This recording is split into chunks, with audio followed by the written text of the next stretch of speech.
भारतीय जनता पार्टीने आरोप केलेला आहे की या ठिकाणी पैसे देऊन बोलवलं जाते हा राजकीय कसं आहे, काँग्रेसच्याकडनं ह्या संपूर्ण प्रकरणामध्ये विद्यार्थ्यांचा फक्त राजकारणाकरिता उपयोग केला जातोय।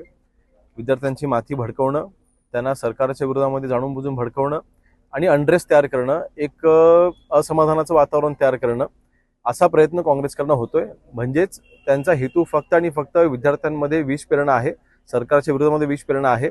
जी चांगली कामं होत आहेत ती न दाखवता ठीक आहे, प्रत्येक सरकारमध्ये ज्यांनी चुकीची कामं केली आहेत त्याला शिक्षा देणं हे आमची जबाबदारी असते। ती शिक्षा आम्ही दिलेली आहे, एकंदरीत जबाबदारी आम्ही स्वीकारलेली आहे। ह्यापुढे नीट एक्झाम्स असू द्या किंवा कुठलाही ज्या परीक्षा असतात त्याला विद्यार्थी मोठ्या प्रमाणात अपियर होत असतात, त्या व्यवस्थित झाल्या पाहिजेत। तिथे कुठे अनियमितता होऊ नये ह्यासाठी पॉलिसीमध्ये जे काही बदल करायचे ते आम्ही करतोय। काँग्रेसचं फक्त लक्ष विद्यार्थ्यांचा उपयोग करून घेऊन फक्त राजकारण करण्याकडे त्यांचं लक्ष आहे आणि मला वाटतं हा वाद आहे तो त्याच्यामधूनच कुठेतरी समोर आलेला दिसतोय।